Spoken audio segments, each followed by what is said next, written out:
कुठली तू? Okay okay okay ठीक आहे. हे बघा, पाणी वापर संस्था ज्या आहेत यांना जेव्हा कार्यक्षेत्र आपण हस्तांतरण करतो तर हस्तांतरणाच्या वेळेस आपण एक संयुक्त पाहणी करतो. संयुक्त पाहणी आपण सोबत करू पूर्ण प्रणालीची, आणि या प्रणालीमध्ये कुठं काय आहे सोबत नकाशे घेऊन आणि इतर लाभधारक शेतकऱ्यांची यादी, नकाशा, करारनामा या सगळ्या गोष्टी सोबत घेऊन आपण संयुक्त पाहणी करू. आणि संयुक्त पाहणी केल्यानंतर मग तुम्हाला तो जो कार्यक्षेत्र आहे तो तुम्हाला हस्तांतरण करणार, आणि त्यावेळेस तुम्हाला ते बुकलेट, नकाशा, शेतकऱ्यांची यादी, त्यांचं हे सगळं माहिती देणं अपेक्षित आहे. अच्छा,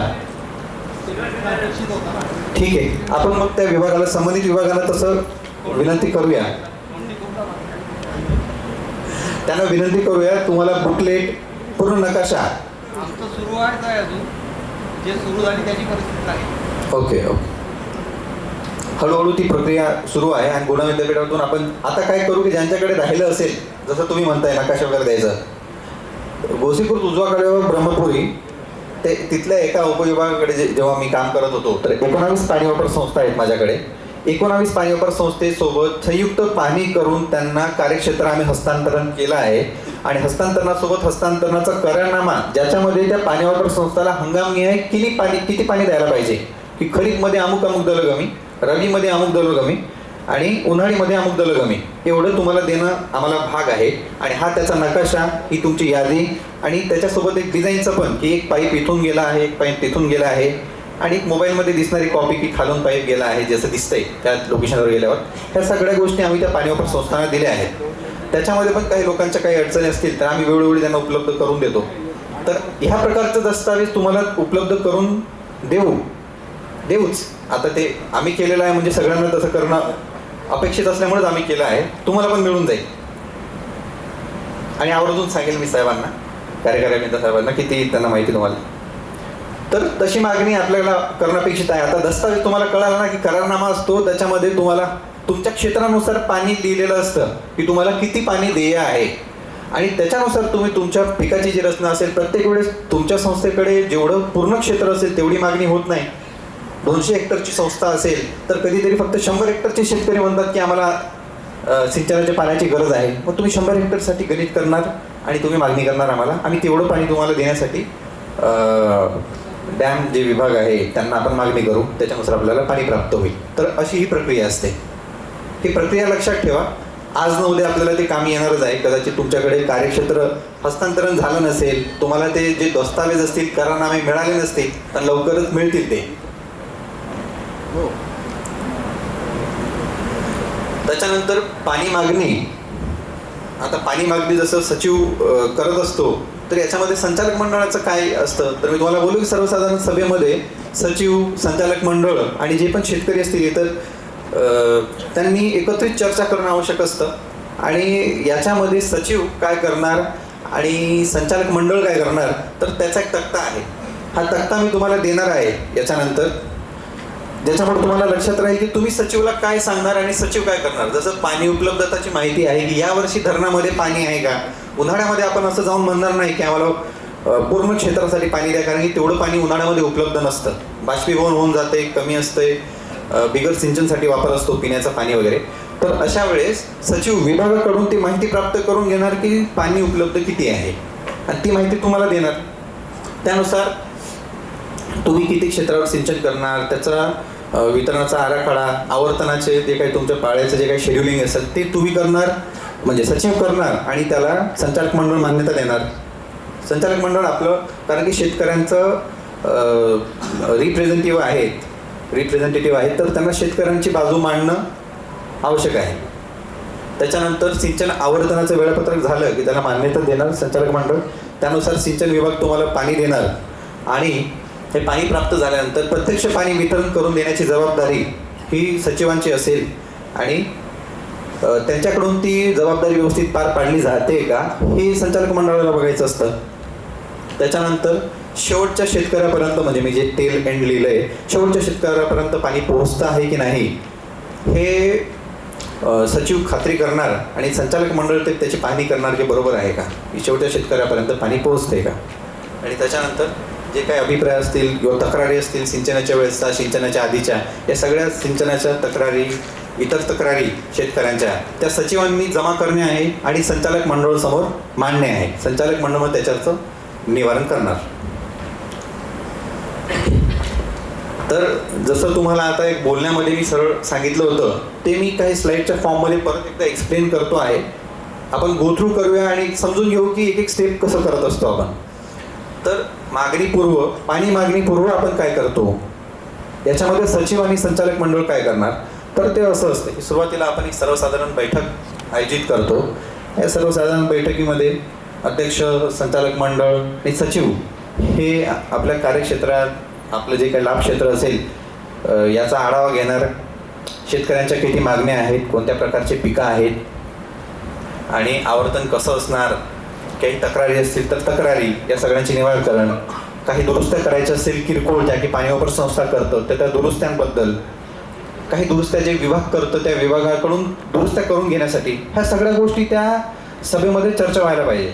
आपल्याकडच्या सभा कशा असतात हो, सगळे लोक एकसाथ जमा होतात, चहा पितात, कधी पाणी पाहिजे आहे एवढं चर्चा करतात आणि कधी पाणी पाहिजे आहे एवढं चर्चा केल्यानंतर घरी चालले जातात. एवढे सारे विषय असू शकतात की कोणाला वेगळे क्रॉप पीक घ्यायचं असेल किंवा कोणाच्या शेतात ते कालवा तुटला असेल, पाईप फुटला असेल, वॉल तुटला असेल, या सगळ्या गोष्टींची चर्चा तिथंच होऊन जायला पाहिजे. आणि संचालक मंडळाने त्याला आपल्या अजेंडावर घेऊन की याच्यावर चर्चा करूया आणि निर्णय की बाबा विभागाकडे हे दुरुस्ती करून मागणे आहे कारण की मोठ्या स्वरूपाची आहे किंवा किरकोळ दुरुस्ती आहे तर हे आपण आपल्या जे काही परतावा वगैरे मिळाला असेल किंवा इतर देणगीच्या स्वरूपात आपल्याकडे जे पैसे असतील पाणी वापर संस्थेच्या अकाउंटला त्याच्यामधून करायचं आहे. ह्या सगळ्या गोष्टी त्या मीटिंगमध्येच, त्या सर्वसाधारण सभेमध्ये अशा गोष्टी चर्चा व्हायला पाहिजे. पण मुळात असं होत नाही. आपण एक 5 मिनिटासाठी जमा होऊन आणि चालले जातो. तर याच्यानंतर तरी प्रयत्न करा की जेवढेही विषय असतील ते त्या कागदावरती घेणे, कारण की ही बॉडी जी आहे तुमची पाणी वापर संस्थेची याला खूप महत्त्व आहे, संवैधानिक महत्त्व आहे. याच्यासाठी एक डेडिकेटेड कायदा आहे. त्याच्यामुळं तुम्ही ती गोष्ट कागदावर मांडणे आणि त्याच्यानुसार मागणी करणे, विभागाला असेल तर विभागाला, आणि मग तुमच्या मागण्या का पूर्ण होत नाही हे बघा ना. वैयक्तिक काहीतरी देण्यापेक्षा तुम्ही आपल्या संचालक मंडळाच्या याच्यानुसार कागदावर घेणे आणि मग मागणी करणे अशी पद्धत अवलंबला पाहिजे.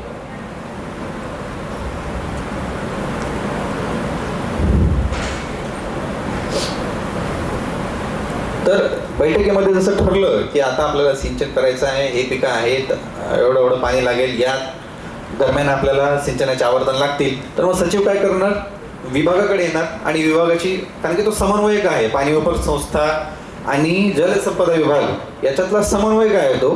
तर त्याच्यामुळे तो विभागाकडे येणार आणि तो चर्चा करणार आपल्याला की पाणी उपलब्ध किती आहे आणि त्या पाणी वापर संस्थेसाठी किती पाणी इनटायटल आहे.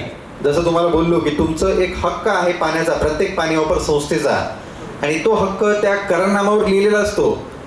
की जसं मोगम भाषेत दलगमीने बोलतो, जर का मी बोललो की 1000 टँकर पाणी एखाद्या पाणी वापर संस्थेला खरीपमध्ये देय आहे, तर ते कागदावर लिहिलं असतं की 1000 टँकर पाणी देय आहे याला खरीपमध्ये. हे तुम्ही पाहायला पाहिजे आणि त्याच्यानुसार मागणी करायला पाहिजे. आणि आपल्याला जे पाणी त्या कागदावर लिहिलेलं आहे त्या करारनाम्यामध्ये तेवढंच पाणी सिंचनादरम्यान मिळालंय का हे पण बघायची जबाबदारी सचिव अध्यक्षांची असते. जसं आपण रेकॉर्ड ठेवतो की कालवा एवढ्या वेळेपासून एवढ्या वेळेपर्यंत चालला, म्हणजे 7 तारखेपासून पुढच्या 7 पर्यंत 1 महिनाभर कालवा चालला, आणि याच्यामध्ये मग त्याची लेवल असेल काहीतरी जी त्या SWFच्या याच्यावरती असते, कुंडीवर असेल किंवा CTFच्या त्या याच्यावरती असते लेवलवरती. तर ती आपण लेवल दर दिवशी सकाळ संध्याकाळ जे लिहितो याच्यावरून कळतं की विभागाने आम्हाला जे प्रॉमिस केलं होतं की आम्हाला 100 टँकर पाणी देणार, तर ते 100 टँकर पाणी दिलं की नाही. आणि तुम्ही याच्या विरोधात विभागाला लिहू शकता की आम्हाला 100 टँकर पाणी मिळालं नाही आहे, तुम्ही पाणी द्या जरा, आमचं जे हक्काचं पाणी आहे जे तुम्ही मला करारावर लिहून दिलेलं आहे. त्याच्यानंतर काही कालवा संचालन कसं करणं, आवर्तनाच्या वेळेस काही दुरुस्ती वगैरे करायची असतील, हे सगळं सचिवांनी कम्युनिकेट करायचं असतं विभागाशी. यासोबतच कलम 45 आणि 51 नुसार जे सचिव असतात यांनी त्या कालव्यातून गाळ काढणे, काही गाळ गवत असेल, किरकोळ दुरुस्त्या असतील, हे पण त्यांना करण्याचा अधिकार आहे. मोठ्या दुरुस्त्या असतील तेवढं संस्थेकडे बऱ्याच वेळेस अनुदान नसतोच. तर त्यानुसार मग आपण दुरुस्ती करून घेतो. मोठ्या दुरुस्ती असतील तर विभाग करतील.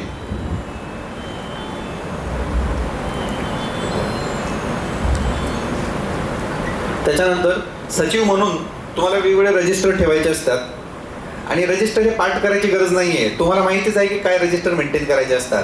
जर का तुम्ही मी सर्वसाधारण सभा घेत असाल तर तुमचा अजेंडा असतो काहीतरी, है ना. अजेंडावर काय विषय घेणार ते अजेंडा लिहिणे, त्याच्यासाठीचं रजिस्टर असेल. लोकांच्या तक्रारी असतात ते त्याच्यावर यायला पाहिजे. कोणाला नोटीस दिली असेल, शेतकऱ्याने पाणी वापर करून पण पाणी घेऊन पण जर का पाणीपट्टी जमा केली नसेल त्याला नोटीस दिली असेल, याचा रजिस्टर असेल. पाण्याचा रेकॉर्ड ठेवण्यासाठी जो रजिस्टर असतो त्याची नोंद असेल. तर हे वेगवेगळे रजिस्टर आहेत जे आपल्याला दैनंदिन वापरामध्ये कार्यालयात बसल्यानंतर जे काही कामं करायचे असतात हे रजिस्टर. कॅशबुक असेल, हे रजिस्टर असतात.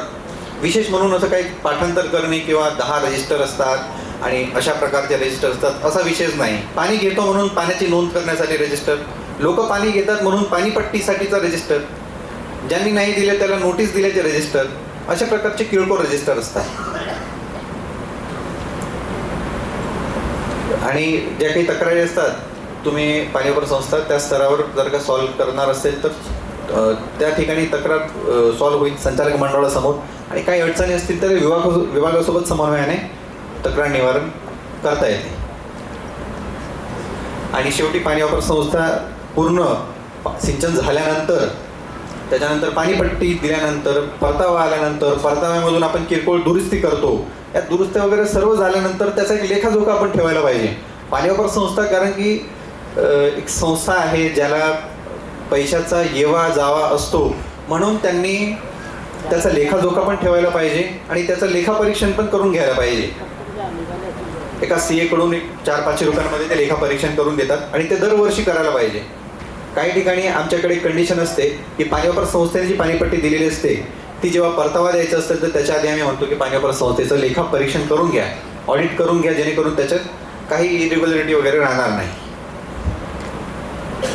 आणि शेवटी की एक पाणी वापर संस्था चांगलं काम करणारी आदर्श पाणी वापर संस्था कशी असते तर ती अशी असायला पाहिजे की ज्यांची वसुली, पाणीपट्टी वसुली, तर त्याच्या आधी पाणीपट्टीचं नाही म्हणणार मी, सभा नियमित होत असतील, लोकांच्या तक्रारींचं निराकरण वेळोवेळी होत असेल, विभागाशी एकदम व्यवस्थित कम्युनिकेशन असेल आणि सिंचन जेवढ्या क्षेत्रावर तुम्हाला सिंचन करायचं आहे तेवढ्या क्षेत्रावर जर का सिंचन होत आहे तर ती चांगली पाणी वापर संस्था आहे आपण असं म्हणू. कारण की सुरुवातीला आपलं हेच ध्येय आहे की एक चांगली पाणी वापर संस्था इस्टॅब्लिश व्हावी. त्याच्यानंतर गट शेती असेल, APC स्थापन करणे असेल, जसं साहेबांनी सांगितलं, माननीय सचिव डॉक्टर संजय बेलसरे साहेबांनी जे सांगितलं, तर हे नंतरचं ध्येय आहे. पण सुरुवातीला आपण एक चांगली संस्था का होईना ती इस्टॅब्लिश करण्याचा, स्थापन करण्याचा प्रयत्न करू. आणि मी आता जे बोलतो आहे तर नुसतं बोलून चालणार नाही. आणि मी अजून त्या क्षेत्रामध्ये काम करत आहे एवढ्या वर्षांपासून, एक 4-5 वर्षांपासून. आणि त्या लोकांसोबत ज्या पाणी वापर संस्था असतील त्यांच्यासोबत आहे, म्हणून मी त्या पाणी वापर संस्थांना ती सवय लावली आहे की तुम्ही ह्या गोष्टी फॉलो करत चला, आणि त्या करतात. म्हणून मी केस स्टडी लिहिले होते की आपल्याकडचे काही पाणी वापर संस्था असतील तर त्या नियमित बैठका घेतात, व्यवस्थापन समितीसमोर व्यवस्थित विषय पण मांडतात, चर्चा पण करतात. आता जसं सांगितलं की त्यांच्याकडून पण चुका होतात, पण त्यांना गाईड करायला गुणवाने विद्यापीठ आणि विभाग पण नेहमी असतं की त्यांनी नियमित बैठका घेणे, व्यवस्थापन समितीसमोर विषय मांडणे, किरकोळ दुरुस्ती त्यांनी स्वतः करणे. त्यांना जो परतावा मिळतो त्याच्यातून ते JCB लेबर वगैरे लावून स्वतः साफ करतात आणि तक्रारीचं निराकरण करतात. सिंचनाची हंगामपूर्व बैठक एकदम आवर्जून घेतात, त्याच्यामध्ये व्यवस्थित प्लॅनिंग पण करतात, कधीपासून कधीपर्यंत पाहिजे असेल, विभागाशी समन्वय करून त्याप्रमाणे ते पाणी मागणी पण करून घेतात. तर अशा प्रकारची अशा प्रकारची एक सिस्टम, अशा प्रकारची एक प्रणाली आम्ही राबवली आहे. आणि ही प्रणाली राबवत असताना या 2 पाणी वापर संस्था ज्या आहेत आमच्या, यांची एक तुलना दिलेली आहे की त्या पाणी वापर संस्थांना आपण 2022-23 मध्ये सिंचन क्षेत्र जे आहे ते हस्तांतरण केलं होतं. जसं तुम्ही बोलले की काहीतरी 22-23 मध्ये आम्ही सगळं दस्तावेजांसह, डिझाईनसह आणि पूर्ण नकाशांसह त्यांना तो हस्तांतरण केला. आणि त्यांनी 3 वर्षामध्येच खूप चांगली प्रगती केली आहे. आणि ते नियमितप्रमाणे जशी प्रक्रिया राबवायला पाहिजे या सिंचन व्यवस्थापनासाठी वगैरे ती तशी राबवता येते आणि ते त्यांच्या याच्यावरून दिसतं की ते वेळोवेळी त्यांची वसुली वगैरे व्यवस्थित आहे. आणि त्याच्यानंतर जे विविध प्रशिक्षण वगैरे होतात त्याच्यामध्ये पण आवर्जून ते पार्टिसिपेट पण करतात. त्याच्यानंतर त्यांचा वार्षिक अहवाल जो बोललो तुम्हाला की तो लेखाजोखा काय आहे तो पण प्रसिद्ध करतात. आणि या संस्था खूप जुन्या नाही, या संस्था नुकत्याच स्थापन झालेल्या, नुकत्याच हस्तांतरण झालेल्या आहेत, तरी पण त्या आवर्जून ह्या सगळ्या गोष्टी करत असतात. आणि आपल्या सगळ्यांकडून पण मला हेच अपेक्षित आहे की हळूहळू आपल्या संस्थेमध्ये एवढा रस घेणे की तो या संस्था ज्या आहेत त्या एक वेल इस्टॅब्लिश एक चांगल्या होतील की त्या नियमित काहीतरी त्यांचं चालू राहील. जर का चांगलं सिंचन झालं तर त्यांची चांगली वसुली होते. चांगली वसुलीपैकी जी पण जेवढ्या लवकर तुम्ही वसुली जमा कराल विभागाला तेवढा जास्त तुम्हाला परतावा मिळतो. कमीत कमी 50% परतावा मिळतो जर का मार्चच्या आधी जमा केलं तर. आणि या परताव्यामधून तुम्ही दुरुस्तीचे कामं, सचिवांचा पगार या सगळ्या गोष्टी करू शकतात. आणि निष्कर्ष एवढंच की संचालक जर का पारदर्शक असतील, त्यांना समन्वय वाटप करायचं असेल या लोकांमध्ये, असं त्यांचं जर का धोरण असेल आणि शेतकऱ्यांचा जर का चांगला सहभाग असेल तर संचालक मंडळ एक चांगलं संचालक मंडळ आहे असं म्हणू. आणि सचिव जो आहे त्याने या सगळ्या गोष्टींचं पाण्याची नोंद असेल, पाणीपट्टी वसुलीच्या नोंदी असतील, इतर काही नोंदी असतील, हे सगळ्या व्यवस्थित ठेवणे. त्याच्यानंतर संचालक मंडळ जे वेळोवेळी निर्णय घेत आहे की केव्हा सिंचन करू तेव्हा नाही, या सगळ्या गोष्टी त्यांनी चांगलं करायचं ह्या चांगल्या सचिवांचं निशाणी आहे असं म्हणू. तर एवढं बोलून आता मी थांबतो. तुमच्या अपेक्षेपेक्षा जास्त वेळ घेतला असेल आणि सरसकट बोललो असेल तर माफी असावी. पण आता जेव्हा तुम्ही पाणी वापर संस्थेचे पदाधिकारी म्हणून काम करत आहात तर पाणी वापर संस्था एका चांगल्या स्तराला वरती घेऊन जायची आहे या विचारानेच तुम्ही कामं करावे अशी आमची नेहमी अपेक्षा असते. याच्यानंतर तुम्हाला या संदर्भात कधीही काही अडचण आली तर तुम्ही संपर्क करू शकता. धन्यवाद.